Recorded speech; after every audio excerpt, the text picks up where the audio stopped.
Boa noite a todos que estão aqui hoje conosco, nos assistindo, nessa noite fria de um inverno aqui no Rio Grande do Sul, né? Boa noite também àqueles que vão nos assistir em algum momento, nem é boa noite, daí é um olá, um bom dia, uma boa tarde, para aqueles que vêm depois conosco. Olha só eu aqui, me assistindo e me ouvindo. Né? Também, então, quero cumprimentar aqueles, repetindo, aqueles que vão nos assistir em algum momento oportuno, né?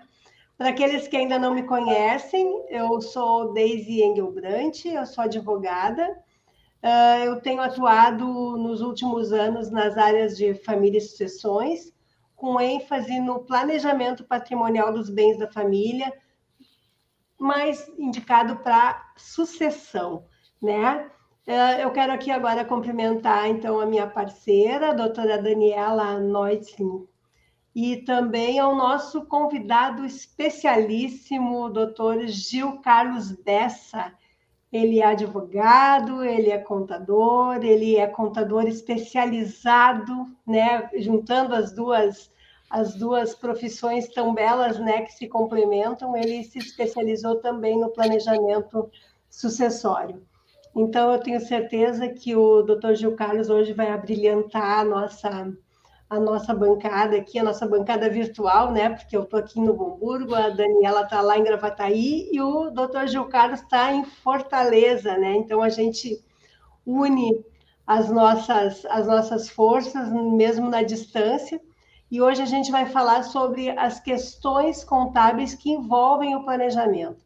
A gente escolheu esse tema para conversar com o Dr. Gil Carlos porque são temas que vêm sendo abordados com bastante ênfase quando a gente dá o atendimento às famílias, né? Vem muitas questões relacionadas à contabilidade, então, da holding, e com isso a gente achou que vale a pena expandir esse conhecimento junto com aqueles que nos assistem. Então, vou passar a palavra para a doutora Daniela, na sequência fala o nosso convidado, façam suas considerações iniciais, e logo, logo já saímos conversando, fazendo aquele bate-papo, então, sobre a contabilidade no planejamento sucessório.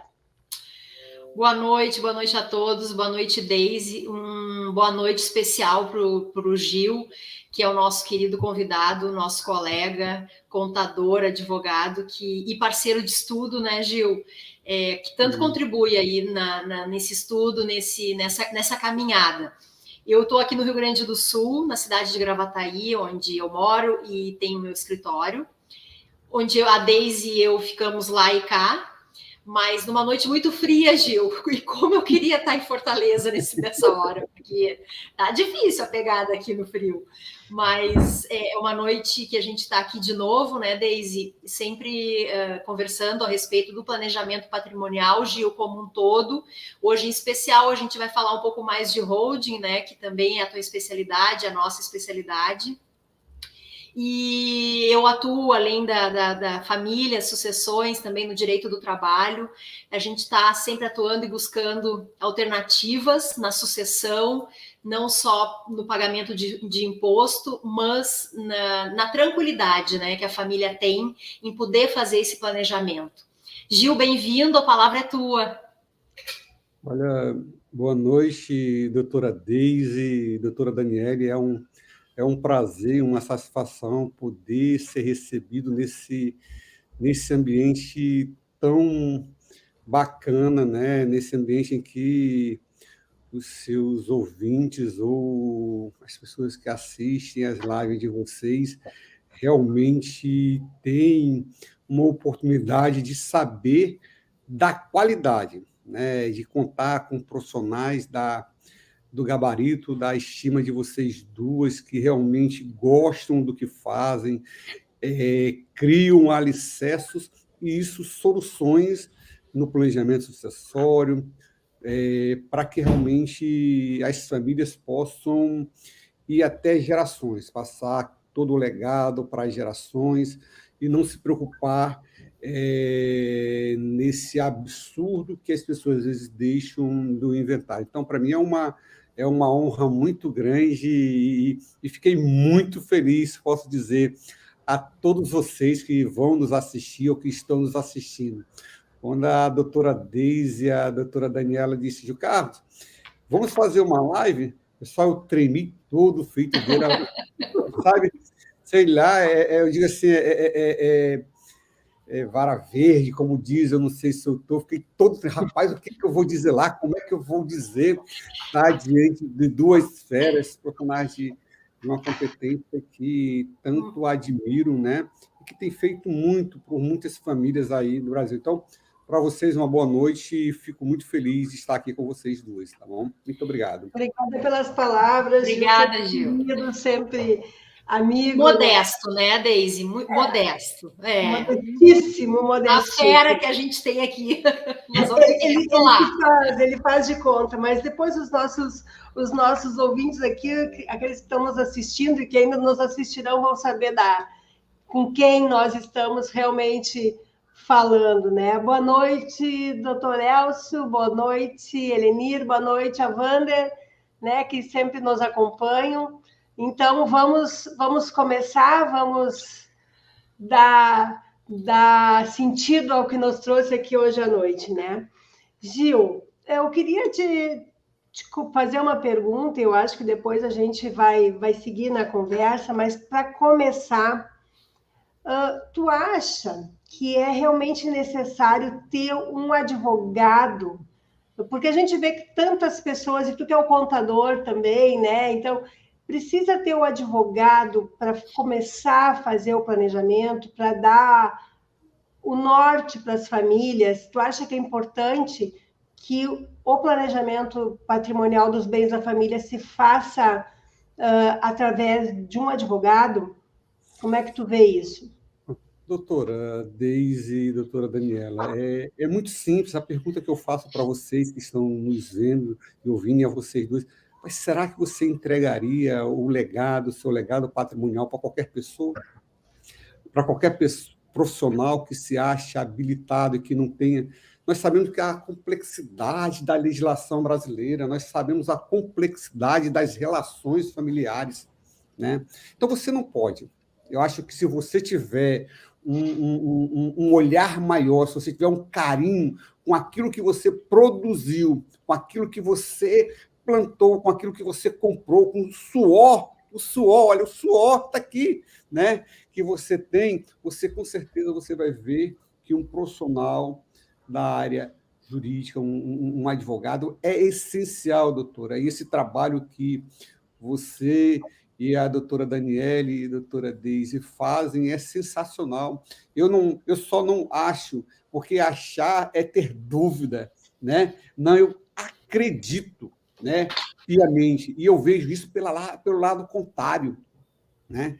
E que me perdoe os meus amigos contadores, muitos profissionais, eu já vi até profissional do financeiro, havia até profissional de outras áreas se arriscando a fazer planejamento sucessório, e quando chega no meu escritório, meu Deus, o que foi que aconteceu com isso? Você colocou um jabuti, você colocou um verdadeiro elefante pesado naquela família, porque você não tinha, porque planejamento sucessório ele é 360 graus, ele é um olhar muito maior do que simplesmente se montar uma empresa, como muitos fazem, né? E não vão, então, o olhar do advogado, que é o conhecedor da legislação, né, e que tem a experiência das relações, dos conflitos, né, do direito sucessório, direito de família, é que vai realmente do direito tributário. Olha, se eu for falar para vocês aqui por que da importância do advogado, doutora, a gente vai passar aqui dias mais dias. É essencial contar com profissionais capacitados, com profissionais especializados, como as doutoras, né, que tem feito, eu tenho acompanhado o trabalho das doutoras, tenho acompanhado o trabalho dos clientes, que realmente é trabalho fantástico. Então, é essencial ter um advogado, e não só um advogado. Uma outra coisa, não é advogado, Aí é um detalhe. Ele tem que ser um advogado especialista, como a doutora. Não pode ser. Você vai entregar a sua cirurgia plástica, sua lipo. Olha aqui nos meus olhos. Eu vou até tirar meus olhos para vocês verem que não são verdes, viu? Não são olhos verdes. Mas você entregaria a sua lipo para o cirurgião clínico geral, para um ortopedista, ou você iria procurar um especialista em cirurgia plástica? Você vai entregar a sua vida, o planejamento sucessório da sua família para um advogado trabalhista? Me perdoe. Isso é o que vocês têm que falar. Não basta ser somente advogado. Basta ser especializado. Basta realmente ser uma pessoa que realmente vive disso, assim como as doutoras vivem no seu dia a dia. Então, além de advogado, precisa de especialista. Não é não, doutora, né, doutora Daniele? Sim. Gil, é importante dizer e complementar tuas palavras que foram perfeitas, que a parceria, né, entre o advogado e o contador, ela também é fundamental. E tu como e exatamente por isso do convite, porque essas são muitas as dúvidas dos clientes que nos procuram e nos pedem socorro quando da elaboração do planejamento, né? É essa parceria do advogado e do contador, né? Então, eu acho que é muito importante a gente ressaltar isso, e tu também, como um especialista, tanto no direito quanto na área contábil, sabe o quanto agrega, né, essa parceria e quanto é importante, porque assim, a gente planeja, mas nesse planejamento existe um reflexo muito grande, né, Gil, na contabilidade. Sim, sim, é porque quando você tem duas etapas aí importantes, né? Se nós estamos falando de planejamento sucessório, de estrutura de sucessão através de uma holding, depois que você faz todo o estudo, porque não é simplesmente fazer um contrato social, você vai fazer todo o estudo, você vai pensar naquele arcabouço, naquela engenharia que se adequa àquela família. Por isso que o advogado ele vai analisar.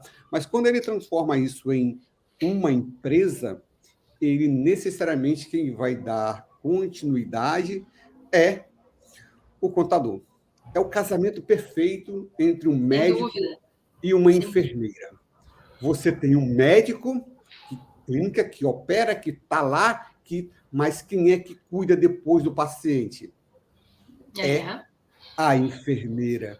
Então, um casamento perfeito entre advogado e contador, quando você fala em planejamento patrimonial através de uma holding, em que você realmente precisa do cuidado, e depois você precisa do olhar do advogado. Né? O contador dará manutenção e o advogado sempre vai ter um olhar, porque a legislação muda, as coisas mudam. Então, ele tem que estar atento ao projeto sempre. Não é algo que você deixa a família desamparada, né, doutoras? Exatamente o trabalho de excelência que se busca, né? Não, aqui não, até a pergunta e as respostas não vêm para dizer ou para enaltecer exacerbadamente as doutoras Daniela, Deise, o profissional que está capacitado para pegar o patrimônio de uma família e dar aquela destinação com comprometimento, com competência, porque afinal é o fruto de um trabalho de uma vida inteira. E quando as famílias nos procuram para dar um destino para esse patrimônio, para que ele chegue íntegro, muito mais no trabalho que a gente faz, que é linkado para a sucessão, ele busca ele busca a solução e não um problema. Então, na verdade, quando ele vai entregar, quando a família entrega o seu patrimônio a nós, aqui falando em nós, mas aos profissionais da área, aos especialistas da área, exige que a contrapartida do comprometimento, de não simplesmente abrir uma empresa, jogar o patrimônio lá dentro e dizer que o planejamento está feito, não está feito, né? Então, ele só deixou de fazer a sucessão numa situação de que ele estaria transmitindo bens para transmitir cotas, e não fez absolutamente nada.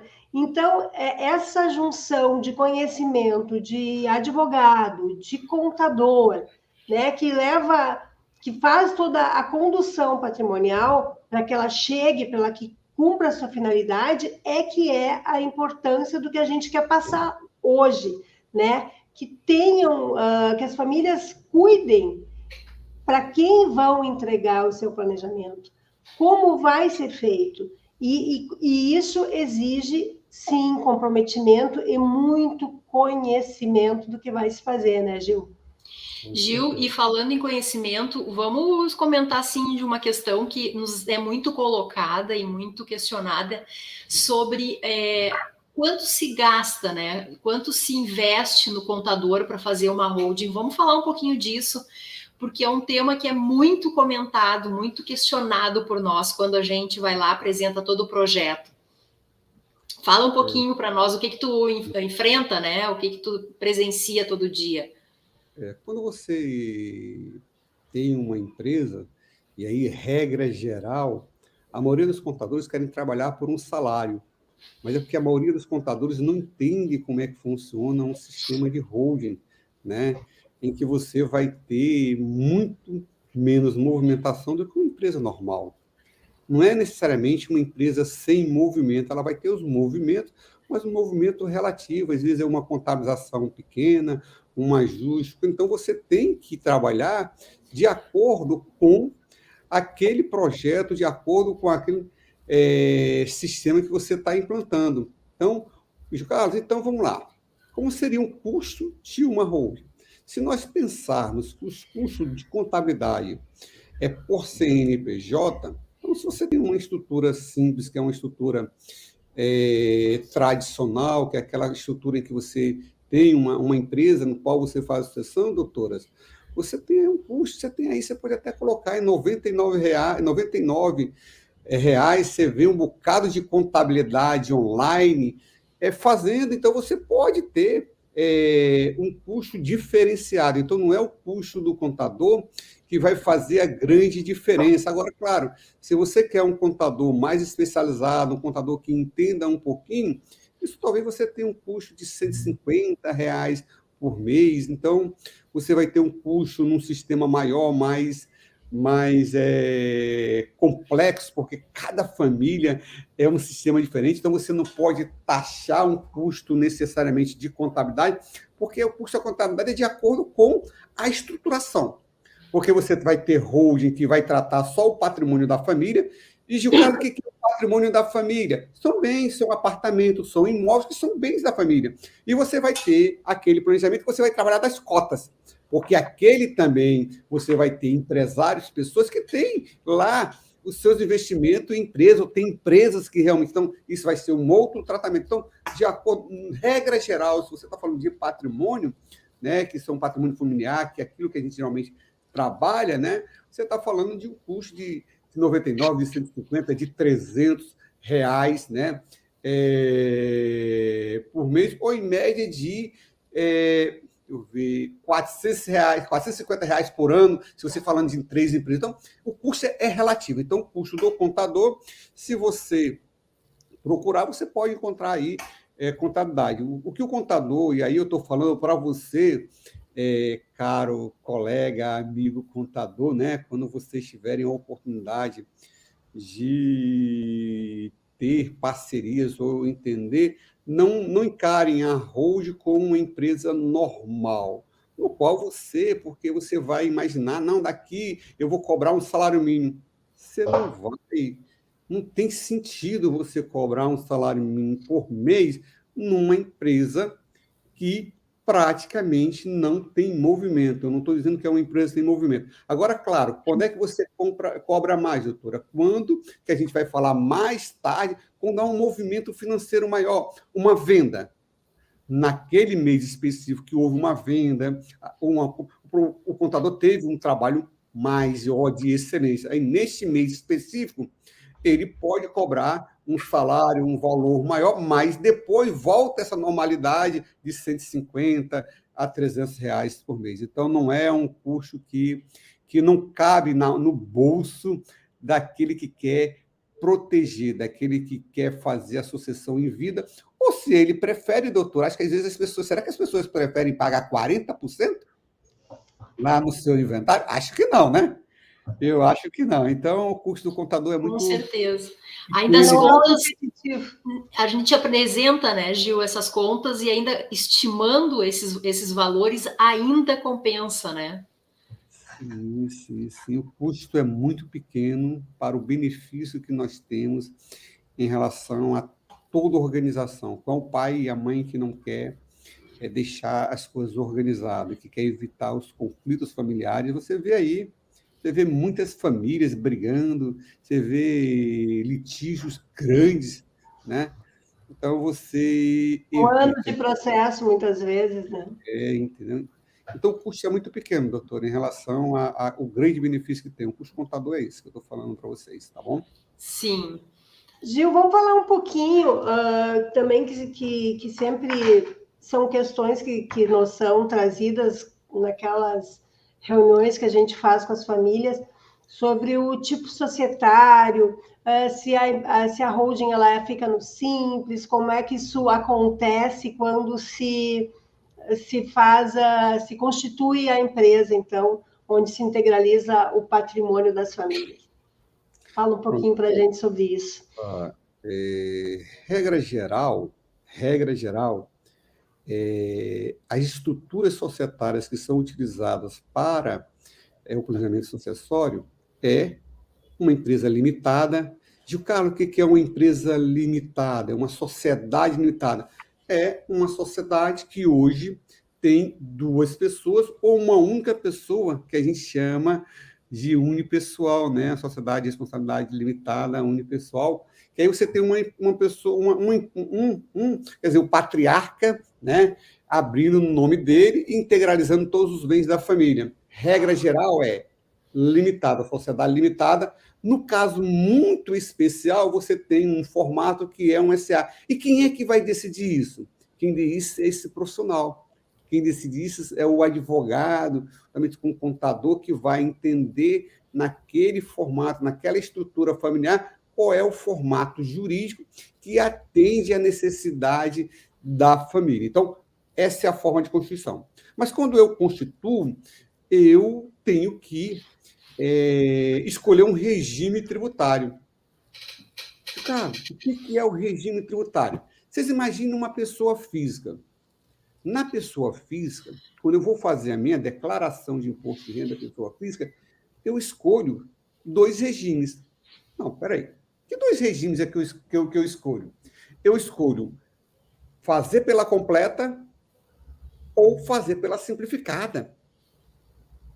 Eu esqueço os meus documentos e vou fazer pela simplificada, dependendo se é possível a você, ou você vai para comprar. Da mesma forma, quando nós constituímos a empresa, nós vamos optar por um regime tributário.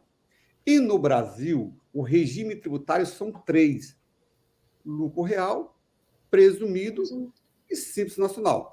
Regra geral, as holdings elas se encaixam em 2 regimes. 99,99% ela se encaixa no regime do lucro presumido. Por quê? Porque as holdings elas ficam ter mais de uma estrutura. Elas vão ter, que a gente chama, mais de uma camada. Elas vão ter uma parte que vão ficar os bens, uma outra parte que vai ficar a sucessão. Então, ela tem mais de uma camada. Como ela tem mais de uma camada, mais de uma pessoa jurídica interligada, ela necessariamente vai ser do lucro presumido. Mas muitos que estão nos vendo, nos ouvindo, nos virão ou virão assim, não, mas só lucro presumido? Não. Dependendo da estrutura, e aí é que a gente vai voltar sempre na questão do especialista. Você pode ter só uma camada. E numa camada, nada impede de que uma empresa possa ser simples. Vai depender de quê? Vai depender do objeto que esse profissional da área do direito vai colocar lá no contrato social.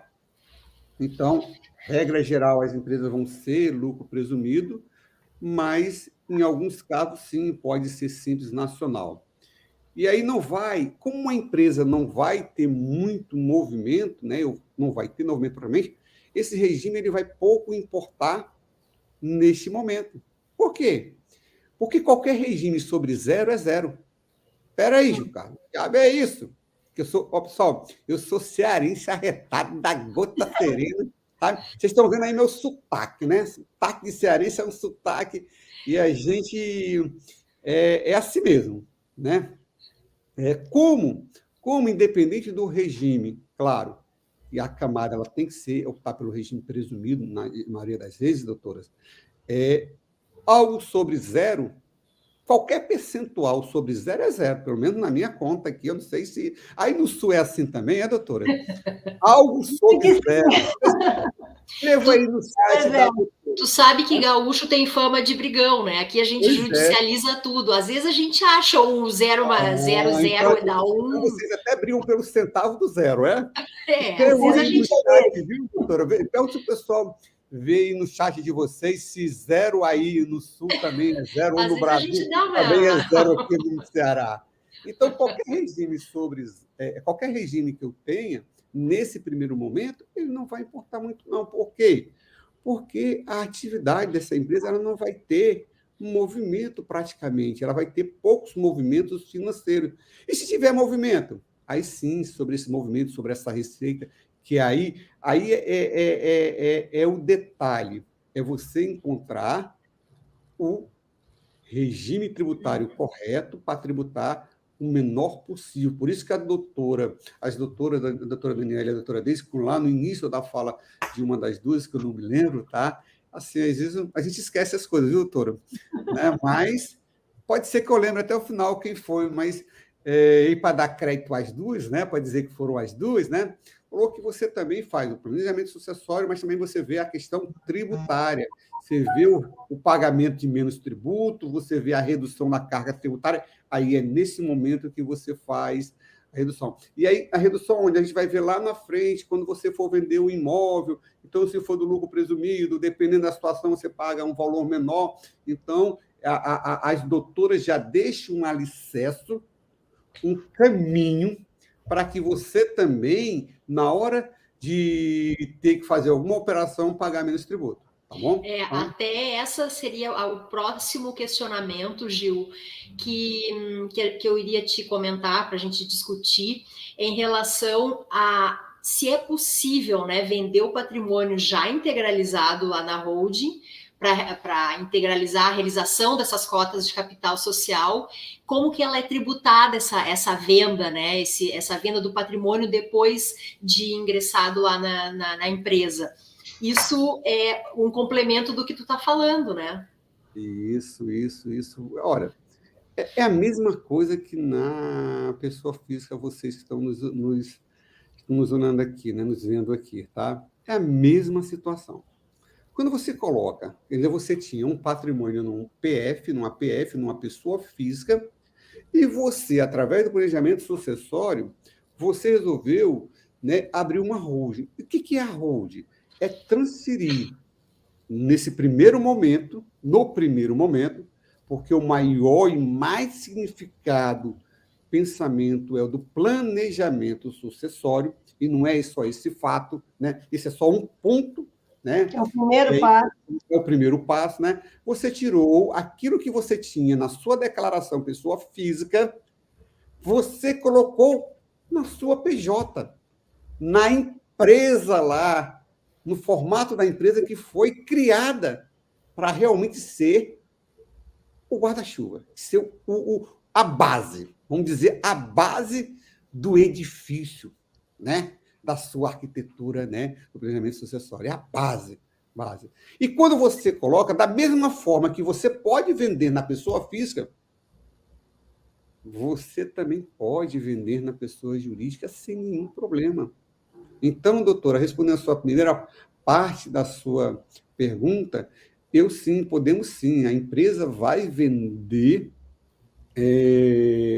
o patrimônio dela na hora em que quem detém o poder decide vender aquele bem, tá? Então, não tem nenhum problema e não há nenhuma restrição legal de se integralizar um bem e esse bem ser vendido. Na segunda questão, doutora, a questão da tributação.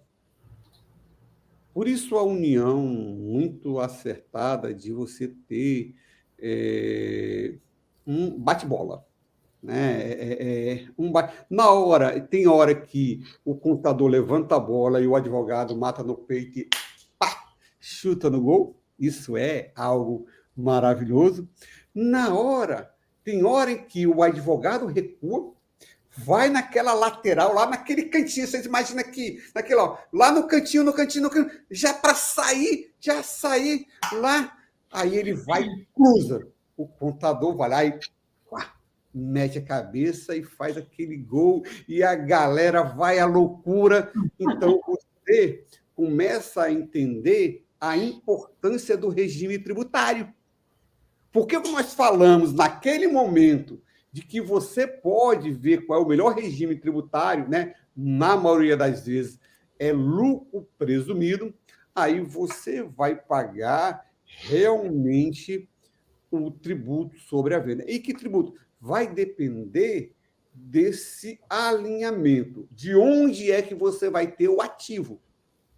Se o ativo vai ser classificado no permanente, ele tem uma tributação diferente, mas, regra geral, se ele for para o estoque, ele tem uma tributação muito menor do que se tivesse tributado numa pessoa física, na maioria dos casos. Tá? Então, vai depender da tributação, doutora. E aí, o que vai mudar isso? É o caso concreto. Eu me lembro muito de uma conversa com as doutoras, né, que nós tivemos, né, justamente sobre isso, naquele caso concreto que tivemos, né, e que a gente teve que analisar todo o aspecto, né, e ver, não, aqui nós vimos por esse caminho aqui, por quê? Nós estamos imaginando, porque a família deseja vender aquele imóvel. Então, se ela deseja aquele imóvel, nós temos uma saída.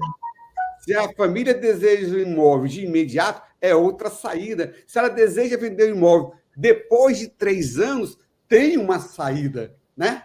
Então, doutora, a tributação vai no planejamento, com certeza a gente consegue verificar no lucro presumido uma tributação muito melhor, né? E na maioria das vezes, se tivesse na pessoa física. Porque na pessoa física, eu acho que vocês sabem, tanto quanto a gente, você tem aí o ganho de capital que pode chegar a 15%. E numa pessoa jurídica, dependendo da configuração dela, você pode chegar entre 5,93% a 7%. Então, eu, pelo menos, se for reduzir pela metade, eu não vou confessar uma coisa para vocês. Eu não gosto de pagar tributo. Quem gosta? Sabe, Gil, que essa foi a tua resposta. Acho que todo mundo ouviu tudo até aqui para ouvir tu dizer isso. 15%, de 5% a 6%. Eu acho que assim é a cereja do bolo daquilo que tu falou, né? A vantagem tributária que se apresenta no planejamento. Claro que, dependendo da classificação contábil, você tem uma outra tributação, mas a gente mostra para o cliente que vale a pena ele classificar para ter uma redução melhor, né? Mas, claro que todo caso prático, o caso concreto, é que a gente vai verificar, porque também existe uma outra opção que você paga 15% também. Mas quem é que vai querer? É como eu estava falando, eu gosto de pagar tributo? Gosto, mas eu não gosto de pagar aquele tributo que eu sei que eu posso diminuir. Por isso vocês precisam contar com profissionais Entendam, que estudam o planejamento, como as doutoras, né, fazem isso, que aí vai colocar a opção mais coerente com a situação prática, tá bom? Sempre respeitada a regra, mas podendo trazer benefícios, né, Gil? Tu sabe que quando a gente senta para conversar com as famílias, essas preocupações de compra, de venda, né? E aí vem aquela pergunta assim, tá bom, eu constituí minha empresa, integralizei o meu patrimônio, mas a minha vida é dinâmica, eu compro, eu vendo, e agora, o que eu faço? Eu quero comprar um imóvel, como é que eu faço essa compra? Eu tenho que ter dinheiro na pessoa física, daí eu boto para PJ, eu tenho que ter dinheiro na PJ para comprar, como é que tributa, eu tenho que aumentar capital, como é que faz isso? A coisa fica um pouco complexa, né? Porque a gente também sabe que veio mais ou menos de caso a caso, mas eu queria que tu falasse um pouquinho sobre isso para trazer luz para aqueles que estão esperando por essa resposta aí. Na verdade, a doutora falou muito bem, a vida é dinâmica, a vida continua. Então, vai depender da situação. A pessoa física pode continuar comprando. Cara, quando você faz pessoa física, você está falando que, vamos lá, os patriarcas, né, podem continuar adquirindo imóvel, porque eles podem estar numa fase de que realmente vão construir mais patrimônio. E o que fazer? Como colocar? Não, é simples demais, tá? Você tem todo um mecanismo de colocar, se for na pessoa física, você faz o aumento de capital, integralizando um imóvel, né? Aí você sabe que você tem aquela lá, que as doutoras sabem tanto quanto eu, que entendem, né? Você vai ter também um instrumento da reserva de capital, né? Então, dependendo da situação, você tem sim. Então, você coloca da pessoa física para a pessoa jurídica, sem nenhum problema, aumentando o capital da empresa, aí os patriarcas passam todo um círculo a ser alimentado, porque eu primeiro iniciei, integralizei meus bens, doei, agora eu tenho novos bens, vou integralizar. Mas espera aí, se esse patriarca, se essa família vão adquirir, e eles vão adquirir, por que não integralizar o recurso na própria holding e não o imóvel, e já fazer as aquisições dos imóveis futuros já na própria holding? Né? Então, você poderia pegar o recurso, você que estão aí nos assistindo, vocês vão pegar o recurso, montei a minha holding. O que vou fazer agora com um novo imóvel? Aí vocês precisam, bem interessante, vocês precisam consultar o especialista, né? Por exemplo, se é o seu caso, doutora Daniela, e assim, o que vai fazer? Ela vai orientar, você vai fazer assim, com o contador, vocês vão pegar, em vez de você comprar direto na pessoa física, pagar o ITBI e depois integralizar e ter que brigar pelo processo do ITBI, você já faz a operação direto na pessoa jurídica, integralizando o recurso. Mas, Carlos, eu vou comprar um bem que está financiado.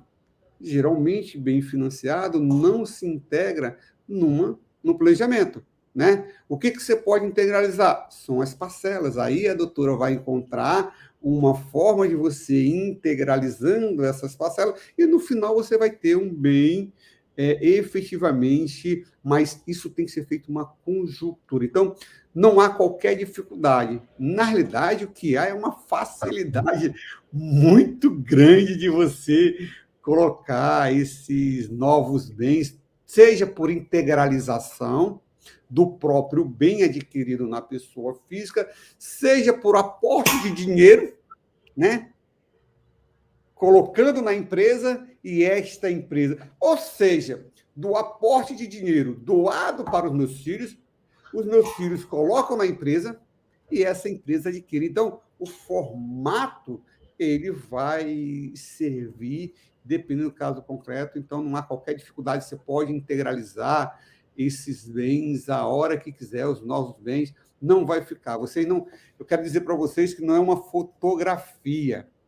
Planejamento sucessório ou planejamento através de holding não é uma fotografia que você parou, e olha que as fotos hoje são todas dinâmicas, né? Você tem aquelas fotos que as pessoas estão se mexendo, né? Eu não sei como é que é. Eu sou daquele tempo que o pessoal batia a foto e a foto era aquele formato. Hoje em dia, não, né? Um formato totalmente diferente. E cada vez mais também os planejamentos eles vão se adequando. E aí você tem também as integralizações de acordo. Então, não há qualquer dificuldade de você realmente fazer essa integralização dos novos bens na empresa ou comprar pela própria empresa, doutoras.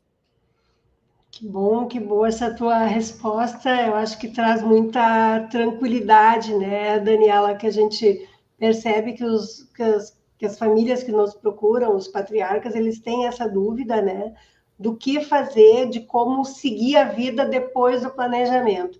E a gente sempre procura dar tranquilidade que a mudança, como quase um jargão já, né, só sai o nome do boleto que muda, né? Sai do nome pessoal, né, para uma pessoa jurídica, vai para um CNPJ.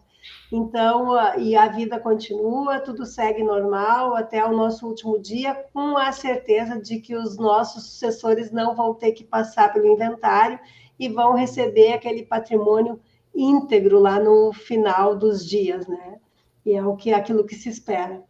Então, eu não sei, Gil, as nossas perguntas já estão chegando ao fim, aquelas que nós elaboramos.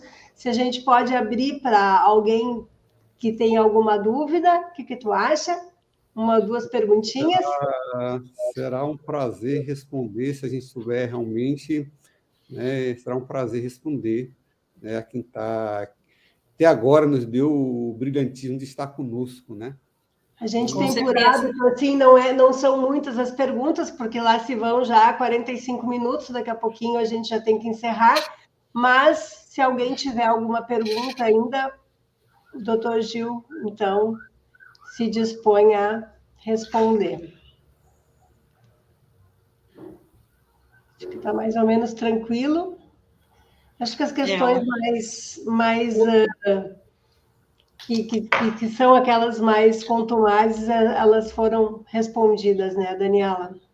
Sim, Gil, como não tem nenhuma pergunta, eu já vou agradecendo, Gil, a tua presença, Deise de novo, que a gente aí está juntos mensalmente, né, em lives, mas mais uma vez, muito obrigada pelos seus esclarecimentos. Mais do que nunca fica comprovado que o trabalho de um especialista é extremamente importante e fundamental a parceria do advogado com o contador nessa construção, né? Porque, como tu falou, um levanta e o outro faz o gol, né? Exatamente. Não sei se é bem assim que se diz. Eu quero aproveitar aqui ainda, aproveitando a oportunidade, de lembrar que daqui a alguns dias, no dia 21 de junho, nós vamos fazer uma palestra online. Essa palestra vai ser gratuita, onde a gente vai trazer esclarecimentos sobre o planejamento patrimonial sucessório. Então, a gente vai deixar aqui já para quem quiser se inscrever, quem já ainda não participou de palestras com a gente, né? Para que se inscrevam, porque mais informação a gente quer passar. Temos dito que informação é poder, eu sempre digo que informação não é só poder, é poder de decisão, né? A gente pode até dizer, eu não quero isso para a minha vida, mas a gente só pode dizer, eu não quero, a partir do momento que se conhece do assunto, né? Então, a gente está trazendo essa possibilidade no dia 21, né? Se inscrevam, aqueles que ainda não participaram, porque eu acho que, com certeza, temos alternativas que podem trazer muita economia e muitos outros benefícios, que não só a economia fiscal, não só a organização do patrimônio, mas também a proteção patrimonial, né? E evitar conflitos entre os nossos filhos num futuro que venham a brigar pela nossa herança. A gente não quer isso. Acho que todo pai, toda mãe querem seus filhos unidos e não brigando por patrimônio quando eles já nem estiverem mais aqui para tentar apaziguar, né? Então, acho que vale muito a pena saber dessa alternativa. Gil, tuas considerações finais, depois a Daniela, e vamos nos despedindo. Primeiro, doutoras, né, doutora Deise, doutora Daniela, o obrigado pelo convite, tá? Fico muito feliz em ficar esses minutos com vocês, né? E dizer a vocês que estão nos ouvindo, nos assistindo, que a pior coisa da vida é quando você sabe, mas não toma decisão. Não toma decisão de fazer diferente. Vocês vão ter uma oportunidade brilhante na vida. Assistam a palestra da doutora. Vocês vão ter ali elementos fantásticos, conteúdo de uma qualidade excepcional, para que você pode até você dizer, não, eu não quero, mas você vai saber que você tem sim o poder de fazer a diferença quando você não estiver aqui. E você Se tem contar alternativas, né, Gil? tem alternativas para você. Então, é uma decisão sua. Mas no dia 21, vocês com certeza vão ter todas as informações necessárias para tomar essa decisão, sabendo. Agora, se vocês gostam de perder dinheiro, perder o juízo, mesmo que não esteja mais aqui, que eu acredito que os pais às vezes perdem o juízo, que Deus nos perdoe, doutora, está, porque a gente não fez a coisa como deveria ser. Se vocês gostam de perder 40% do que vocês deixaram aqui, então, vocês gostam, percam essa live da doutora. Mas se vocês não gostam de perder, querem realmente saber como resolver, como deixar em vida algo realmente encaminhado, aproveite essa oportunidade. Esse convite é algo para a gente botar na nossa agenda, colocar lá naqueles momentos lá, chegou e está lá de frente ao computador, né, para poder assistir e realmente tomar a decisão de vida, tá? Então, doutora, muito obrigado a vocês que Uma esteve aqui. honra te ter aqui com a gente, Gil. Obrigado a todos vocês que ficaram também nos ouvindo e assistindo até agora. É. Muito obrigado a todos. Eu já antecipei minhas considerações finais, de qualquer forma agradeço e mais uma vez boa noite a todos. Uma excelente noite aqui, fria e em Fortaleza maravilhosa, né? Como sempre. Ah, com certeza. Tá bom? Muito obrigada, Gil, Deise. Estiveram com a gente todos aqui também. Boa noite. Boa noite.